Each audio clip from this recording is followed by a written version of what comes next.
समस्त नमस्कार। आपण समस्ते निज निज राज्यर मुख्यमंत्री ना तो जानी किंतु आपण जानते कि संविधान अनुसार मुख्यमंत्री प्रकृत क्षमता कौन, केउं आधार रे से राज्य शासन करती।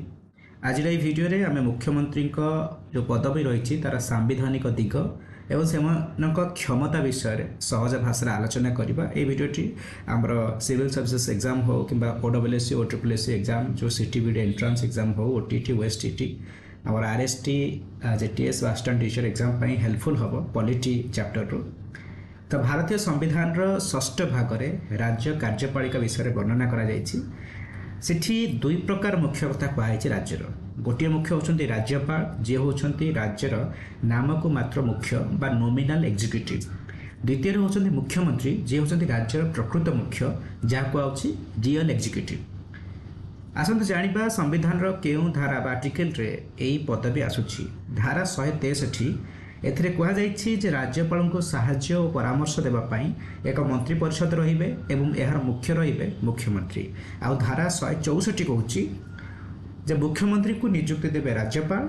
साधारणतः विधानसभा निर्वाचन रे जो दल बा मेंट बहुमत पाइबो सेही दल बा मेंटर नेता को ही मुख्यमंत्री भावे चयनित करा जिवो, राज्यपाल चयन करिवे। यापर आप जानिबा मुख्यमंत्री हेबा पई कोन कोन योग्यता आवश्यक। योग्यता नंबर 1 से जने भारतीय नागरिक होइथिबा दरकार। योग्यता नंबर 2 तांको बयस अति कम रे 25 वर्ष होइथिबा दरकार। योग्यता नंबर 3 से विधानसभा किंबा विधान परिषद जड़े सदस्य होइथिबा दरकार। जदि जड़े व्यक्ति सदस्य न थांती तथापि से मुख्यमंत्री हो पारिबे, किंतु शपथ ग्रहणर 6 मास मध्यरे तांको कोनोसी निर्वाचन मंडली जीतिकी विधानसभा बा विधान परिषद मेंबर होबाको पड़िबो। जदि मुख्यमंत्री क्षमता विषय आलोचना करबा, मुख्यमंत्री क्षमता बहुत व्यापक। मंत्री परिषद क्षेत्र में को मंत्री को को विभाग दिज्व एवं मंत्री परिषद बैठकतार अध्यक्षता करवा यहीटा भी मुख्यमंत्री काम। राज्यपाल सह संपर्क केमती रहिबो।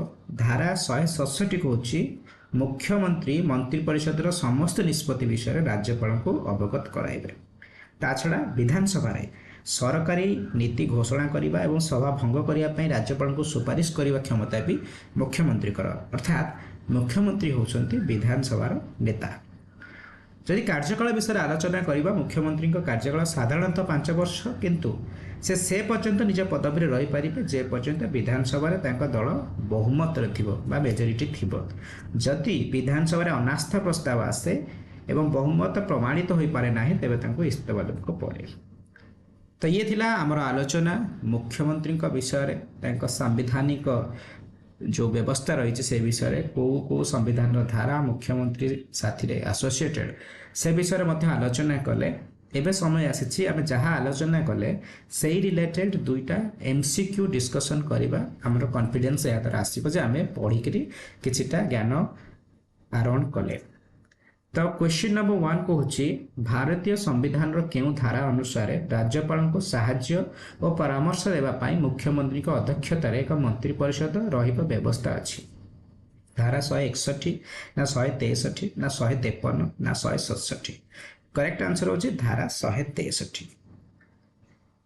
क्वेश्चन नंबर 2 कहूँ जदि जड़े व्यक्ति राज्य विधानसभा सदस्य न थाई मध्य मुख्यमंत्री भाव में नियुक्त हुंती तेबे केते समय मध्य सदस्यता ग्रहण करने को पड़ो। ऑप्शंस हेले 2 वर्ष 6 मास 3 मास वर्षे। सठिक उत्तर होचे 6 मास।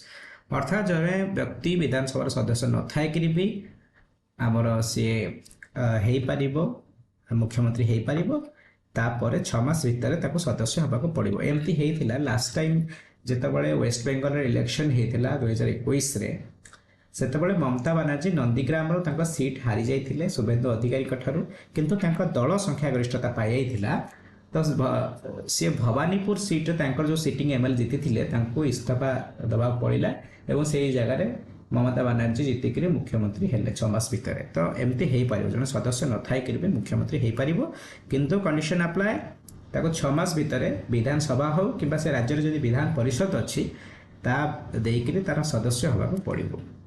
तो बंधुगण ये थिला हमर संविधान रे मुख्यमंत्री का पदवी विषय किसी गुरुत्वपूर्ण तथ्य। आशा करे ये भिडियोटी आपको निश्चय भल लगी। जदि भिडियोटी भल लगी तेज भिडियो को लाइक करूँ, सांग सहित शेयर करूँ और এই ଚ୍ୟାନେଲକୁ ସବସ୍କ୍ରାଇବ୍ କରିବାକୁ ଭୁଲନ୍ତୁ ନାହିଁ। ପୁଣି ଦେଖା ହେବ ଏମିତି ଏକ ଶିକ୍ଷଣୀୟ ଭିଡ଼ିଓ ସହିତ। ଧନ୍ୟବାଦ।